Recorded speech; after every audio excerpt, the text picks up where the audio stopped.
Have you ever wondered whether everyone who wears a monk's robe is truly a spiritual person?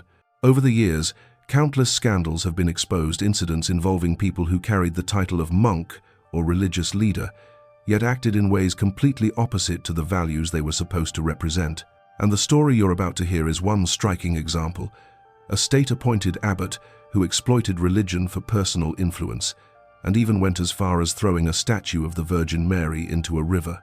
But before we begin, we want to make something absolutely clear. This story does not attack any individual. It does not criticize or insult any religion or belief system. It simply reflects a reality present in several countries, where some people wear the robes of faith but use religion as a tool rather than living its true spirit. And it is precisely because such things happen that we need awareness, so we can distinguish the light of genuine faith from the shadows created by those who misuse spiritual authority. Now then, let us step into the story. The village of Fra Narin sat beside a slow brown river, the kind that carried stories older than anyone alive. Fishermen claimed the water remembered everything: joy, grief, betrayal, and that nothing cast into it truly disappeared. Most people repeated this as folklore, a poetic exaggeration, but in Fra Narin, superstition and truth often shared the same breath. On a rise overlooking the river stood Saffron Gate Monastery, its ochre roof tiles faded from monsoon seasons long past. From a distance, the monastery looked peaceful, even holy, with prayer flags fluttering like whispers of devotion. But anyone who had lived long enough in the region knew the place had two lives: the serene one, seen by tourists, and the quiet machinery of intimidation ticking underneath. And at the center of that machinery was Venerable Kanya. Venerable Kanya was a monk, by robe but not by heart. Tall, angular, and severe in expression, he wore the saffron robe like a badge of authority rather than a symbol of humility. His eyes, sharp and calculating, gave the unsettling impression that he was always measuring people, sorting them into categories of usefulness, loyalty, or threat. To newcomers, he looked every bit the disciplined ascetic, but the locals, especially the Catholics at St. Bridget's Church, knew better. Kanya had a different kind of congregation: district officials, party men, and a group of aggressive community protection volunteers, notorious for enforcing the government's will under the guise of patriotism. He supplied them with information: names of churchgoers, schedules of masses, times when the priest would be alone. The volunteers, in turn, supplied him with what he craved most: authority disguised as virtue. Inside the monastery, his cell was immaculate, not for spiritual purity, but because clutter annoyed him. He kept a stack of government bulletins on his desk, folded with military precision. A smartphone, tucked discreetly inside a drawer, buzzed with coded messages throughout the day. Whenever it did, he paused his chants mid-syllable, listening for orders as if they were divine commandments. The village respected monks by tradition, not by merit. So people lowered their eyes around Kanya, even when whispers about him grew darker with each passing year. One whisper said he had ratted out the youth group at St. Bridget's for holding rosary meetings by the riverside. Another claimed he had pressed local officials to deny the church building permits, hoping it would crumble from neglect. And nearly everyone knew he had forbidden Catholics from passing through monastery land, even though it was a public pathway. To the Catholics, Kanya was a storm cloud. To the government, he was useful. To himself, he was untouchable. The tension between him and the Catholic community was quiet but constant. St. Bridget's wasn't large, just a humble stone chapel with blue-painted shutters and a rusted bell that sometimes cracked rather than chimed. Yet its small size only made its impact more aggravating to Kanya. While temple attendance had declined over the years, the parish had grown stronger, filled with families seeking solace from hardship and corruption. Father Elias, the parish priest, was everything Kanya was not: gentle, patient, slow to anger. A former teacher with warm eyes and a mild voice, he believed compassion changed hearts more than confrontation ever could. He never accused, never retaliated, even when stones shattered the chapel windows under the cover of night. This baffled Kanya, frustrated him, challenged him. He told allies in the district office, "The church is sowing disorder. They pretend to be peaceful, but peace is how foreign influence starts." The officials nodded, pretending to understand. They did not care about foreign influence. but they cared that Kanya delivered political compliance packaged in religious legitimacy. He made their job easier, and they rewarded him by turning away from whatever methods he used. One late afternoon, as the sun bled red over the river, a black government SUV rolled up the monastery hill. Two officials stepped out, Deputy Director Somchai and his aide. They climbed the stone steps without removing their shoes, a small act of disrespect that no one dared mention. Kanya greeted them with a bow that was too shallow for humility, but perfect for politics. "Venerable Kanya," Somchai said, voice low, "there is increasing concern about street Bridgets. Their gatherings are getting larger. Outsiders visit often." Kanya's eyebrows twitched. "A church that grows is a church that challenges stability." "Precisely."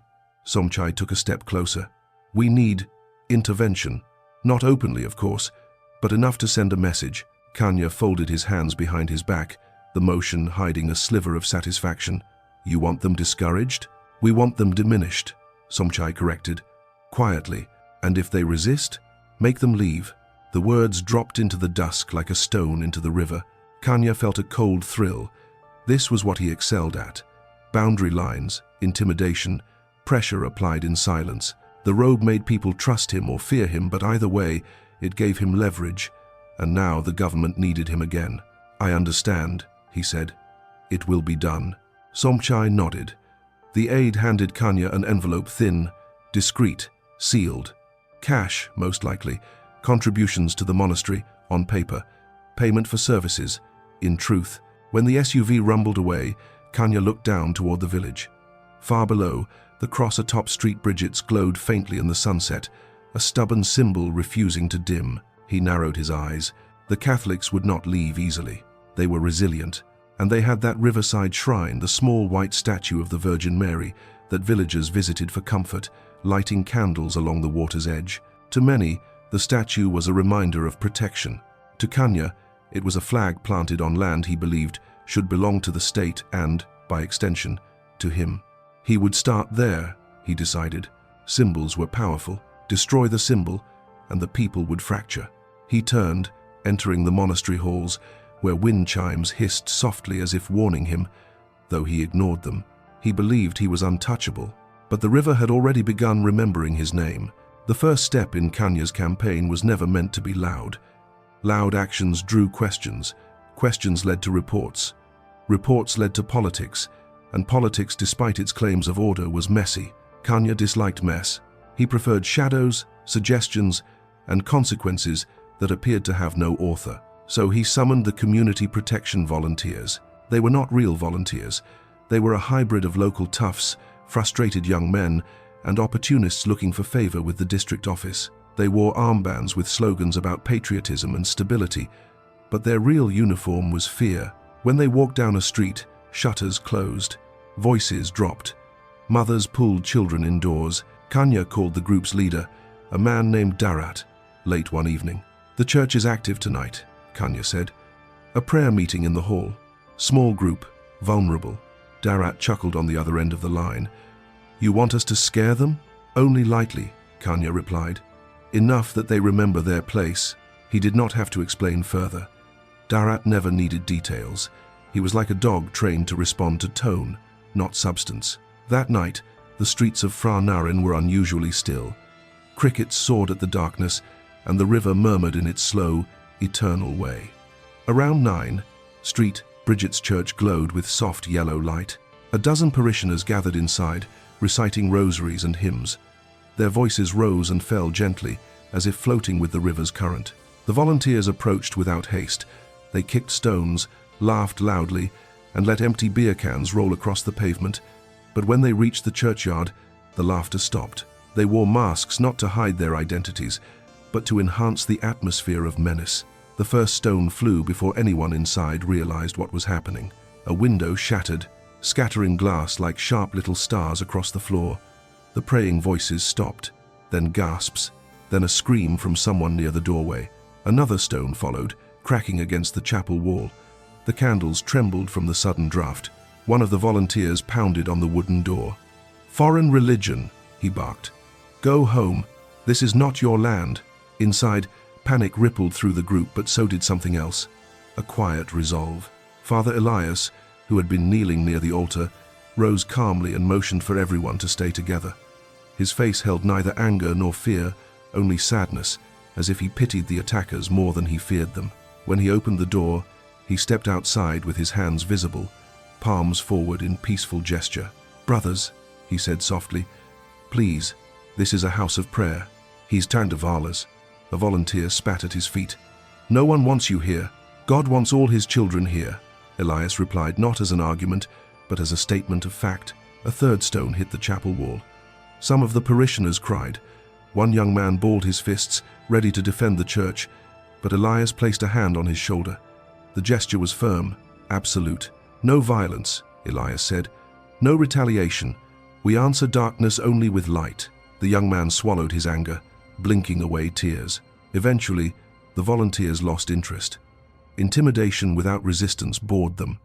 They left, laughing again, kicking stones down the hill as if nothing mattered. To them, it didn't. The church was just another target. The real satisfaction came from knowing their actions pleased the monk at the monastery. But back on the riverbank, Kanya watched from the shadows, unseen. He saw the broken windows, the frightened faces, the priest standing steady as a pillar.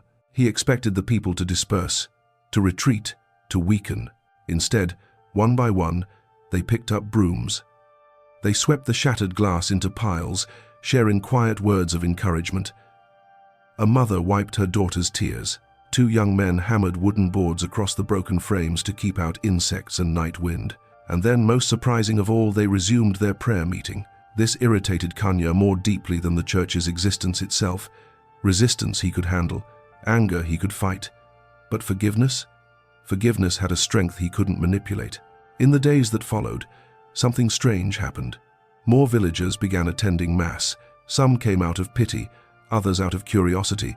But most came because they saw how the Catholics responded to hatred, not with fists, but with open hands. The church grew, and the monastery did not. Kanya sensed the shift like a draft seeping through a closed window. His chants at dawn felt hollow.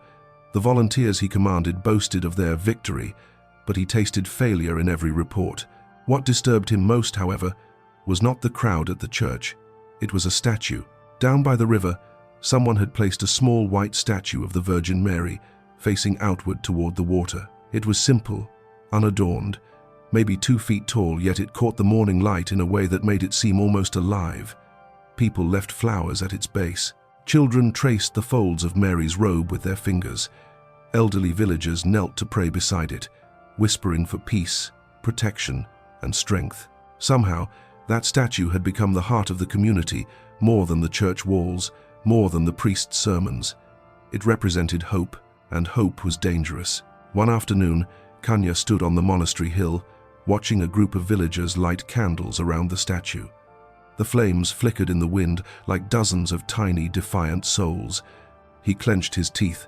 How could something so small, so fragile, bring together a community that politics had tried so hard to divide?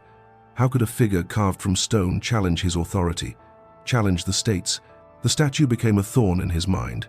He dreamed about it standing unbroken, even while the church crumbled. He woke with sweat on his brow, images of soft blue robes and gentle eyes haunting him. It was absurd. He did not believe in its power. He refused to, but he believed in the power people gave it, and that power, left unchecked, would undo everything he had built. Destroying the statue became an obsession. During meals, he found himself staring into his bowl of rice, as if plotting the exact moment to strike. During meditation, the Virgin's face appeared behind his closed eyes, serene, unafraid. When volunteers reported that villagers were using the riverside shrine as a nightly gathering place, Kanya's jaw tightened. "They gather to pray," Darat told him. "They gather to resist," Kanya corrected. He dismissed the volunteers and paced his room, each step echoing like a ticking clock. Outside, the wind rustled the prayer flags. They whispered, though prayer flags were not meant to whisper. He felt watched by something he refused to name. Finally, one evening, as thunderheads rolled across the horizon, Kanya made his decision. He would go to the riverside shrine himself. He would end this symbol of hope with his own hands. He would show the village that no icon, no matter how loved, could defy the authority he represented. The river, ancient and patient, continued flowing below. It had seen many things thrown into its depths, and it remembered them all. Dusk in Franarin always came softly, like a curtain pulled gently across the world. But that evening, the light dimmed with a strange heaviness, as if the sky sensed the ugliness forming beneath it. Kanya walked alone down the slope behind the monastery, his sandals making almost no sound on the dry earth. He had waited until the monks retired to their cells for evening meditation. That hour was perfect still, quiet, expected. Nobody would question his absence. Nobody dared question him at all. The riverbank glimmered with the last threads of dying sunlight. Shadows stretched long and thin between the trees. The shrine stood exactly where it always had, just a few steps from the water, the Virgin Mary statue facing the wide, whispering river. Candles flickered around her feet, 20 or 30 of them like tiny guardians holding vigil. Offerings of jasmine garlands and simple wildflowers were arranged with the kind of reverence that always irritated him. Symbols. Symbols everywhere. Symbols meant belief, unity, hope. And hope was the enemy of control. Kanya reached the shrine without hesitation. His breath steamed in the cooling air. His heart thudded not from fear, but from the thrill of imminent destruction. "This ends now," he muttered. He lifted his foot and stomped on the first candle. Wax splattered. Flame died. He moved down the line, crushing them one by one, sweeping others into the dirt with the edge of his robe. Sparks hissed out like dying insects. He kicked over the offering bowl, scattering flowers across the ground. The scent of jasmine rose sharply, too sweet, too pure. His anger sharpened with it. "What foolishness," he spat. "What weakness." He knelt before the statue, the fading light illuminating the pale stone of Mary's face. Her expression serene, gentle, sorrowful, seemed to gaze directly into him, not with judgment, but with sadness. That made him even angrier. "Don't look at me like that," he snapped, gripping the base of the statue. "You are nothing but foreign poison." With both hands, he lifted the statue. It was heavier than he expected, its weight solid, real, grounding, but he forced it up against his chest. He turned toward the river and froze. A voice, thin, trembling, rose behind him. "Please." "No, please don't." Kanya whipped around. An old woman stood a few meters away, leaning on a wooden walking stick. Her grey hair was tied in a loose bun. Her clothes were simple, worn. Her eyes glistened with terror and heartbreak. He recognized her, Madame Ratri, one of the oldest parishioners at Street Bridget's. She came to pray at the shrine every evening, whispering the rosary for her dead husband and her grandchildren who lived far away. "Kanya," she begged, voice cracking, "she harms no one. Please, please don't take her. This place gives people hope, mercy, courage. Don't destroy it." Kanya's jaw tightened. "Hope?" he barked. "Hope that leads them to defy the state? Hope that teaches them to cling to foreign gods?" Madame Ratri shook her head, tears slipping down her wrinkled cheeks. "Love is not foreign," she whispered. "Compassion is not foreign. Your hatred is the only foreign thing here." Her words struck him, but only like sparks striking stone, brief, ineffective. "You think your little statue can save you," he growled. "This church, your prayers, your beliefs, they infect our people. They fracture unity. I am cleansing the land. You are poisoning it," the widow responded. Her voice wavered, but her eyes did not. "You wear the robe, but you have forgotten the heart." "Silence," Kanya roared. She flinched, but she did not step back. He turned from her and marched to the river's edge. The current moved slowly, lazily, as if unaware of the violence about to be offered to it. Behind him, Madame Ratri sobbed. "Please, she is holy, she belongs to God." Kanya lifted the statue over his head. "God," he shouted. "Which God? Yours? Mine? The state? None of it matters. This is nothing but stone." And with a guttural cry, he hurled the statue into the river. It struck the surface with a heavy splash. The ripples spread outward wide, concentric rings that distorted the reflection of the sky. Slowly, the statue sank, its pale form fading deeper and deeper until it vanished into the dark water. At that exact moment, the world changed.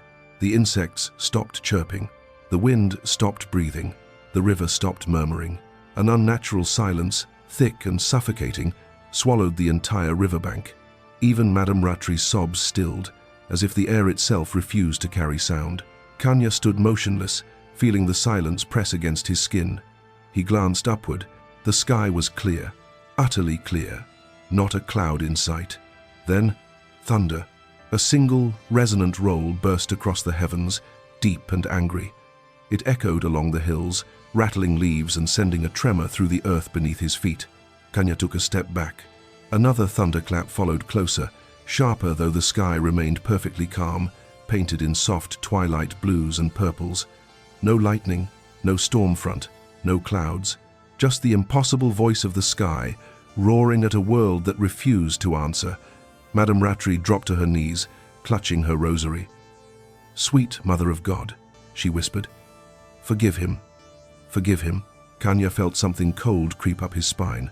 The silence, the thunder, the river's sudden stillness, it all pressed in on him, choking him, accusing him. He shook his head violently, trying to dismiss the sensation. "It's nothing," he muttered. "Just coincidence, just weather." But deep inside, something primal stirred, something ancient, something older than governments or monasteries, something that lived in water, in memory, in truth. He turned away and hurried up the slope, forcing his breathing into sharp, angry bursts. His sandals scraped the stones, his heartbeat hammered in his ears.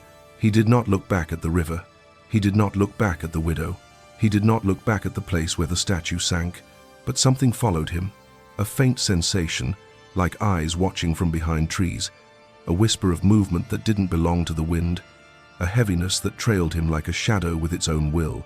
He tried to ignore it, tried to walk faster, tried to convince himself he was alone. But as he reached the monastery gates, a final rumble of thunder rolled through the air, not from the sky, but from somewhere lower, somewhere closer, somewhere behind him. Kanya didn't turn around. He didn't have to. He already knew. Something in the river had awakened. Something had witnessed him, and it would not forget. The morning after the river swallowed the Virgin Mary statue, an uncanny stillness clung to the monastery grounds. It was a silence that did not feel peaceful. It felt suspended, as if the world were holding its breath in anticipation of something unseen. Birds that usually perched on the clay roof tiles were absent. Even the stray dogs that wandered the courtyard avoided the area entirely. Kanya stepped outside his cell, expecting the usual bustle of novices sweeping fallen leaves or preparing rice. Instead, the air felt hollow, emptied of routine life. His sandals scraped across the stone path, each step too loud in the unnatural quiet. He told himself it was simply the weather drought season did strange things to the forests. But deep inside, a tremor of unease stirred. As he crossed the courtyard, the wind shifted. The trees rustled in a way he had never heard before, the leaves whispering together like 1,000 tiny voices. For an instant, he froze, convinced the breeze was forming words he could almost understand, words that did not belong to the world of the living. He shook it off. Nonsense, superstition. He had done nothing wrong. He had defended his country from foreign influence. He had carried out his duty. Yet as he reached the monastery gate, a shadow passed across his vision, not overhead, not across the ground, but directly in front of him, as though someone stood inches away. When he blinked, the space was empty. The day only grew stranger. Kanya tried to feed the chickens near the outer shrine, dropping handfuls of grain as he always did. But the moment he approached, the birds scattered, screeching in panic. The old water buffalo tethered near the fence lowered its head and backed away as if threatened. Even the monastery's temple cat, normally fearless and annoyingly affectionate, arched its back and hissed before sprinting off. "Ridiculous creatures," Kanya muttered, but his hands were trembling. That afternoon, he walked to the riverbank, determined to prove to himself that everything was under control, that he had not been affected by that old woman's screams, nor by the echo of the statue hitting the water like a stone dropped into eternity. The river flowed lazily, sunlight glittering across its surface. Nothing about it appeared unnatural. And yet, as he stared at the gentle current, his breath caught in his throat. Someone stood across the water, a woman, wrapped in blue, still as a willow trunk, not walking, not floating, simply there like a presence too old to belong to the moment. Her face was pale and sorrowful, her hands gently folded in front of her. She watched him without anger, only immeasurable sadness. Kanya stepped back. His heel struck a root, nearly sending him falling. He blinked once. twice. The figure was gone. His chest tightened. It's a trick of light, a reflection, exhaustion, nothing more. But deep inside, he knew the silence of the river had changed. It no longer felt alive. It felt aware. By evening, the political group he reported to, the community protection volunteers, sent word they wanted to meet. Kanya went confidently, expecting praise. Surely they had heard he had finally destroyed the symbol that emboldened the Catholic villagers. Instead, the leader, a broad-shouldered man named Sonchai, greeted him with narrowed eyes. "What did you do?" he demanded. Kanya bristled. "I removed a foreign religious symbol. I did what you asked. We did not ask you to provoke them into uniting," Sonchai snapped. "And now the villagers are furious. The church has gained sympathy. Even the district officials are paying attention." "That isn't my fault," Kanya shot back. But Sonchai leaned in, voice dropping to a dangerous hiss. "You acted without order, and because of you, the authorities want someone to blame. Not us." His smile was thin and cold. "They want you." The other volunteers' men who once treated him with exaggerated respect now stared with shark-like indifference. Not allies, not comrades. Tools who had found a tool smaller than themselves to break first. Kanya felt the ground shift beneath him. "You can't turn this on me," Sonchai shrugged. "We already have." As Kanya stormed away, he heard one of the men mutter, "He's losing his mind. Look at him like he hasn't slept in years." Another responded softly, "He brought something on himself." Their voices followed him long after he left, crawling like insects beneath his skin. Night came early, draping the village in a sheet of indigo shadows. Kanya tried to meditate, but each time he closed his eyes he saw water, black water swallowing stone, and above it, those sorrowful eyes. A knock echoed through his cell. He opened the door and froze. Father Elias stood there, calm, collected, his white cassock stained with dust, his hands folded peacefully in front of him. Kanya almost slammed the door out of instinctive rage. "You have no right to be here." "I'm not here to accuse you," Father Elias said softly. "I came because you look tormented." Kanya's lip curled. "Spare me your false compassion." But the priest continued gently, as though speaking to a wounded animal. "The villagers are frightened, but they do not hate you. They pray for you." Kanya scoffed, though his throat tightened at the word pray. "For me? After what I did? Don't insult me." Father Elias stepped closer, not threatening, simply present. "You destroyed a statue, but you cannot destroy the love behind it. You cannot destroy the truth it represents." Kanya clenched his fists. "I don't want your speeches." "Then let me offer something else," the priest said. "A chance to make peace with the village, with God, with yourself. Whatever you've been seeing, whatever has been following you, it will stop when you open your heart to repentance." The word hit Kanya like a slap. Repentance. As if he were a criminal, as if he were weak. He stepped back, trembling with rage and fear. "Get out. You think you can threaten me with ghosts and superstition? I'm not afraid of your foreign goddess." Father Elias looked at him with a sadness deeper than the river itself. "I don't think you are afraid of her," he said quietly. "I think you are afraid of what you have become." Those words pierced Kanya more sharply than any accusation. He slammed the door so violently the frame rattled. But even from inside, he could feel Father Elias lingering in the corridor, not as an enemy, but as someone mourning the soul before him. When the footsteps finally faded away, the room felt colder. Kanya pressed his palms to his temples. "Lies, all lies," he whispered, but he could not silence the echo of Father Elias's voice. Outside the wind rose, rattling the shutters, and underneath the gusts he heard it again. Water, soft, steady, dripping inside the room though everything was dry. Kanya looked around. In the corner of his cell, a puddle had formed clear water, shimmering faintly, as if reflecting blue cloth. He stumbled back, breath ripped from his lungs. Then a whisper so soft he wasn't sure it was real. "Kanya!" He fled to the far wall, heart thundering. Outside, the world was silent again. But inside him, the consequences had only begun to echo.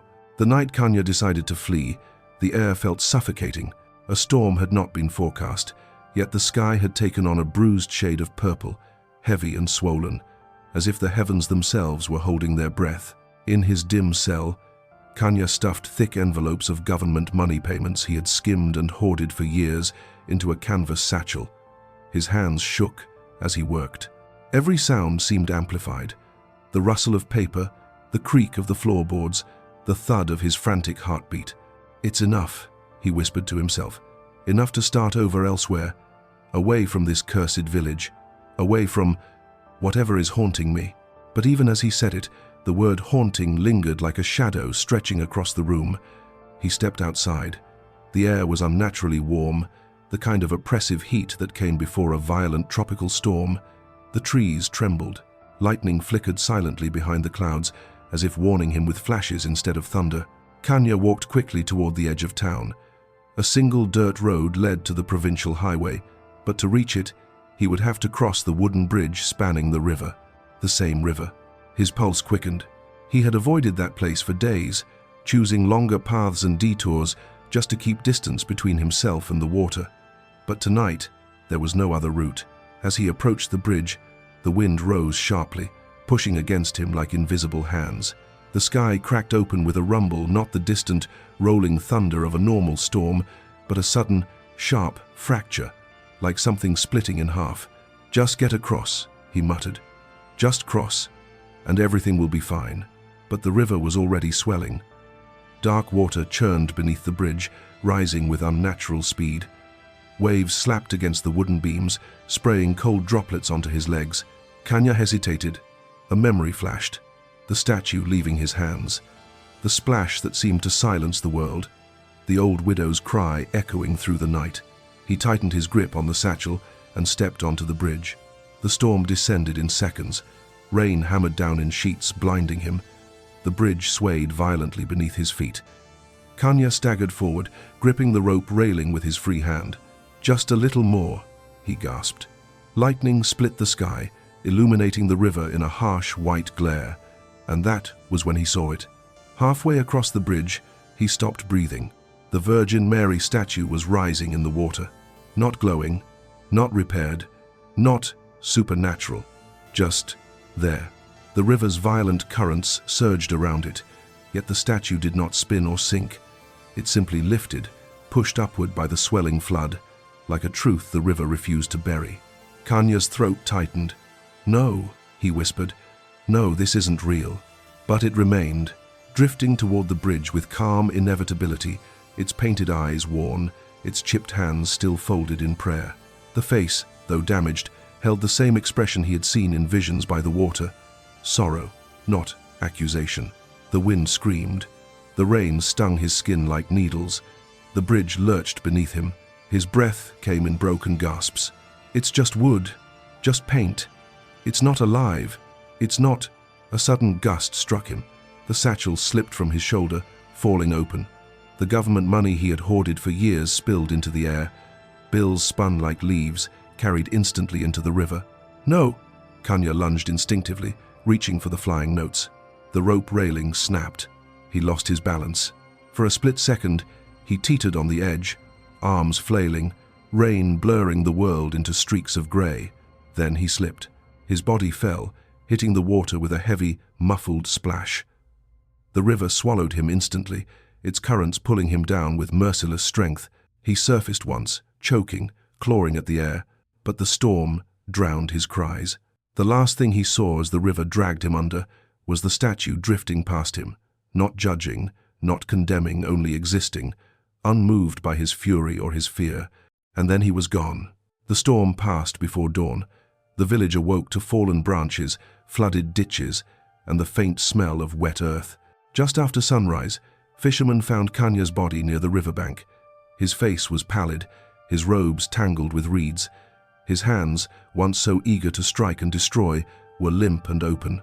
News spread quickly, yet no one rejoiced. Even those who had feared him, even those he had harmed, felt no satisfaction, only a somber heaviness. As volunteers tended to the body, a shout came from the opposite bank. "The statue! It's here!" The Virgin Mary statue rested gently against the mud near the church's land. The river had carried it home, unforced, unhurried, as though the water itself wanted it returned. Villagers gathered around it. Some wept, some crossed themselves, some simply stared in awe at the strange, quiet miracle. Father Elias approached, lifting the statue with careful reverence. Though cracked and weathered, it remained whole. "We will restore the shrine," he said softly. "Not for victory, but for healing." And they did.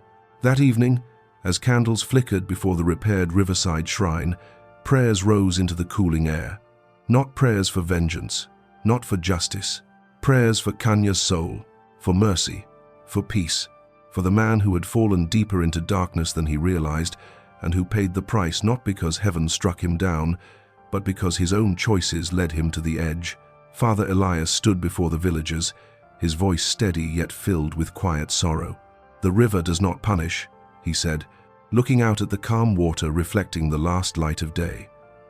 "It only returns what is thrown into it, including the truth." And as night settled over the village, the river flowed on, carrying away the past, reminding all who listened that nothing, whether evil or good, stayed buried forever. This is a story meant for reflection, nothing more, nothing less. It is not an attack on any individual, nor is it a criticism of any religion, belief, or spiritual tradition. Rather, it is an invitation for us to look inward, to examine the quiet corners of the human heart where anger, fear, pride, and misunderstanding often take root. Every faith teaches compassion. Every tradition values humility. Every path to the divine encourages us to seek peace within ourselves before we attempt to judge or confront the world around us. Yet even the most sincere person can be tempted, shaken, or overwhelmed by emotions they cannot control. Even someone who appears strong can crumble under the weight of hidden wounds, and sometimes a moment of rage reveals not the evil in a person, but the unresolved battles they carry deep inside. This story reminds us that anger does not make someone our enemy. A mistake does not define a person's worth. And a single action, whether done in weakness, frustration, or confusion, does not erase the dignity that every human being possesses. We never know the burdens another soul is carrying. We never see the full story behind a moment that shocks or disturbs us. It is precisely in these moments of weakness that we are invited to reflect on our own hearts. How many times have we acted before thinking? How often have we spoken words we regretted? How many times have we allowed hurt or disappointment to cloud our vision, even for an instant? If we look honestly, we may find that the same frailty exists in all of us. That is why compassion is essential not only toward others, but toward ourselves. The purpose of this story is to encourage understanding, empathy, and spiritual maturity. We cannot grow by condemning. We grow by learning. We cannot heal by pointing fingers. We heal by listening, by seeking truth, and by choosing love, even when emotions rise like a storm. Let this tale be a reminder. Holiness is not the absence of struggle, but the courage to confront it. Faith is not the absence of questions, but the willingness to seek answers with humility. And peace is not found by suppressing anger, but by transforming it into something that brings light rather than harm. If this story moves you, let it move you toward patience. If it challenges you, let it challenge you toward deeper reflection. And if it inspires you, let it inspire you toward compassion both for yourself and for others. If you want to explore more stories like this, stories that touch the heart, invite reflection, and shed light on the human soul, don't forget to like, share, and subscribe. Your support helps us continue creating meaningful content for you.